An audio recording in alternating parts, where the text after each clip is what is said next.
विद्यार्थी मित्रांनो, स्वागत आहे तुमचं करंट स्टडी 24 या चॅनलवर। तर मित्रांनो, आजच्या व्हिडिओमध्ये आपण उच्च न्यायालयावरती शिपाई पदाकरिता अतिशय महत्त्वपूर्ण प्रश्न उत्तरे बघणार आहोत। तर व्हिडिओ शेवटपर्यंत पूर्ण बघा।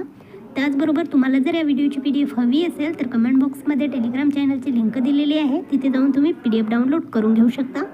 चला तर मग सुरू करूया। महाराष्ट्र राज्य खाण महामंडळाचे मुख्यालय कोणत्या ठिकाणी आहे? तर नागपूर येथे आहे। वैद्यकीय क्षेत्रामध्ये संशोधन करणारी संस्था हाफकिन कोणत्या ठिकाणी आहे? तर मुंबई या ठिकाणी आहे।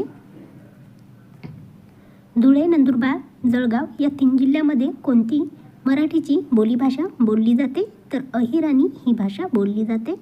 महाराष्ट्र जिल्ह्यामध्ये बांबूंची वने कोणत्या जिल्ह्यामध्ये मोठ्या प्रमाणात आढळून येतात? तर चंद्रपूर, गडचिरोली जिल्ह्यामध्ये आढळून येतात।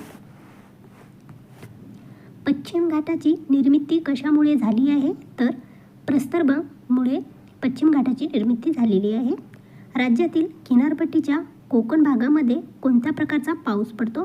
तर प्रतिरोध या प्रकारचा पाऊस पडतो। महाराष्ट्र राज्यामध्ये कोणत्या भागामध्ये सर्वात कमी वने आढळतात? तर मराठवाडा या भागामध्ये सर्वात कमी वने आढळतात।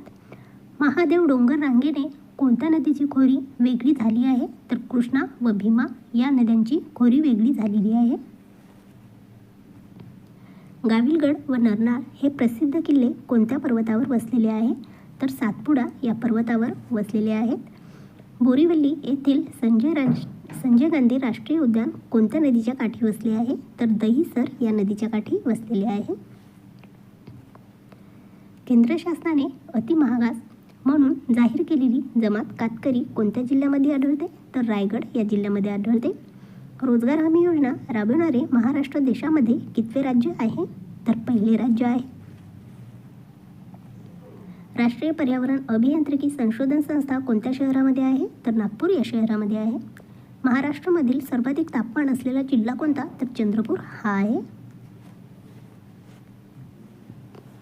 मनसर टेकड्या महाराष्ट्रामध्ये कोणत्या जिल्ह्यात आहेत? तर नागपूर या जिल्ह्यामध्ये आहेत। घटना समितीने राष्ट्रध्वज कोणत्या दिवशी संमत केला? तर 22 जुलै 1947ला संमत केलेला आहे। सन 2011च्या जनगणनेनुसार भारताची लोकसंख्या किती होती? तर 121 कोटी एवढी होती। शिलाँग ही कोणत्या राज्याची राजधानी आहे? तर मेघालय या राज्याची राजधानी आहे।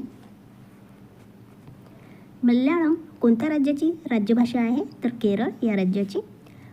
हजारीबाग हे भारतामधील राष्ट्रीय उद्यान कोणत्या राज्यामध्ये आहे? तर झारखंड या राज्यामध्ये आहे।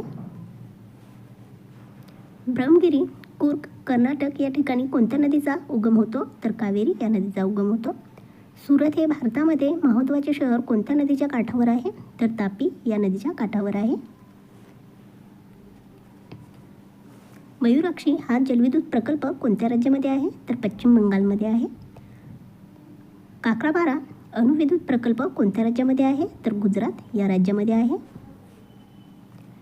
रबर उत्पादनामध्ये देशामध्ये प्रथम क्रमांकाचे राज्य कोणते आहे? तर केरळ हे आहे। रजत क्रांती कोणत्या उत्पादनाशी निगडीत आहे? तर अंडी उत्पादनाशी निगडीत आहे रजत क्रांती। राणीगंज दगडी कोळसा क्षेत्र कोणत्या राज्यामध्ये आहे? तर पश्चिम बंगाल या राज्यामध्ये आहे। सर्वोच्च न्यायालयाचे पहिले न्यायाधीश कोण होते?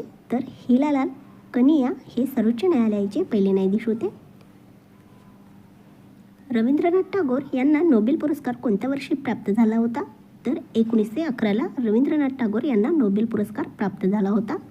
उस्ताद बिस्मिल्ला खान हे कोणत्या व्याघ्र प्रकल्पाशी संबंधित आहे? तर शहनाई या व्याघ्र प्रकल्पाशी संबंधित आहेत। तर मित्रांनो, तुम्हाला हा व्हिडिओ जर आवडला असेल तर आमच्या चॅनलला सबस्क्राईब करा, लाईक करा आणि आपल्या मित्रांबरोबर शेअर करा। तर भेटूया पुढच्या व्हिडिओमध्ये। धन्यवाद।